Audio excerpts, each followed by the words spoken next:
My house burned down in the California wildfires. I'm covering the restaurants that were also hurt, but if you have a fire story, please share it in the comments. Let's support our strong neighborhoods. We don't change here. Our recipes are still the same. I mean, we may have added a few things to the menu. The decor is not changed. It's keeping it the same, and that's what he told us to do. He says, don't change anything. It works. This is Andrea Martirano. She and her brother Ned run Casa Bianca. There are many family restaurants in Los Angeles, but few have been in business for as long as them. 70th anniversary, exactly. Been running non-stop since 1955 when my dad and his brother opened this place up.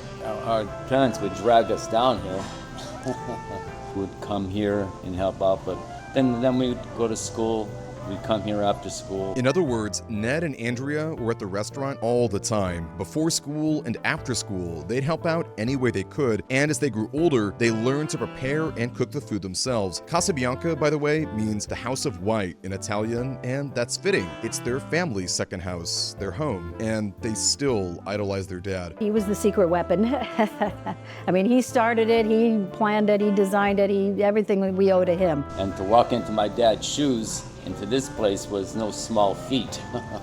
Because he was dedicated. It's true, Sam Martirano was an extremely hard worker. When they first opened up Casa Bianca, he and his wife were there every single day, working 60-hour weeks. So, after 5 years, and people started noticing and coming in, and he started making money. He was able to close one day a week. Then a few years later, with more success, he closed 2 days a week. That's still the case today. Casa Bianca is closed on Sundays and Mondays. In fact, it's not even open till 4. They only serve dinner. Consider this for a second. In today's world, a restaurant that does well will likely expand. The founder gets busier and spends more and more time making money grow. And it's tempting to stay open all week and serve lunch. Restaurants are a notoriously difficult business. So it speaks volumes that Sam Martirano saw success not as a way to squeeze more money, but as a way to stay closed. Casa Bianca truly is about family. We're not corporate, so we're not cold, and it's family here. And we treat everybody like family, our customers and our employees. I have a lot of loyal employees that have stayed with us for so long. We have customers that have been coming in since the 50s, and they keep telling us, everything's the same, we love it, don't change anything. So we haven't. It's like coming home. So the menu here doesn't change, and neither does the decor, but there is a fun exception: celebrity photos. Can you call yourself an actor if you aren't on the Casa Bianca wall? I mean, I remember when Leno first came in here, he was standing in the lobby there, and we kind of all did a double take, I went and told my mom, and she was like, she loved him, and she flipped out and ran out here right away. She was the PR woman. She ran out here right away and talked to him and, shook his hand, and he loved her. He called her mama, a lot of people did. I had fun spotting actors I knew, but it was more fun seeing the team prep their food in action. Most restaurants bake their meatballs, but Casa Bianca fries them. The inside gets juicy, and it's so delicious. They also make their sauce from scratch, but that I was not allowed to film. I can't give you all the secrets.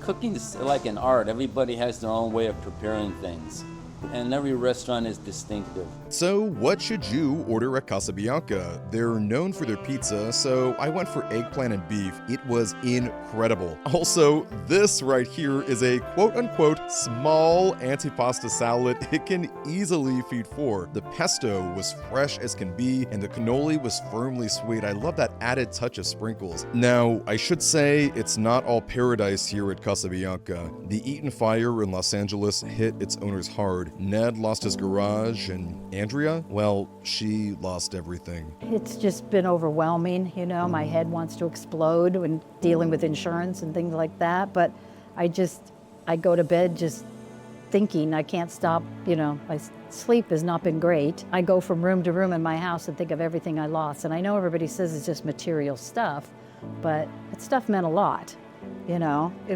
have nothing left to feed my kids and my grandkids and things that were given to me by my mom. It's all gone, you know, everything's gone. But there's good news too. Casa Bianca itself was safe, and that's incredible because after 70 years, it's less a restaurant and more a pillar of the neighborhood. Because things don't change, nothing here can be replaced. It's living, breathing history. But Ned sees it in a much more humble way than that. Well, you know, we're just the local pizza joint, and it's kind of old-fashioned. I think people like that. I like it. It's more kind of cozy inside. You know, in America, you got room for every kind of business as long as someone's willing to roll up their sleeves and work. The landscape's wide open. So we're an old-fashioned type place. Other places are more modern, and there's room for everybody. There's certainly room for everybody. And at Casa Bianca, the House of White, there's certainly room for you. I'm Scoutmaster Demi, and we've been covering restaurants and businesses that have been impacted by the Eaton fires. If you know of any spots that we should check out, please let us know in the comments. I can't wait to see you next time, Scouts. Thank you to everyone who supports me on Ko-fi and donated after I lost my home and possessions in the California wildfires. Your support makes this possible, and I'm extremely grateful. Thank you, Scouts, and I'll see you in the next video.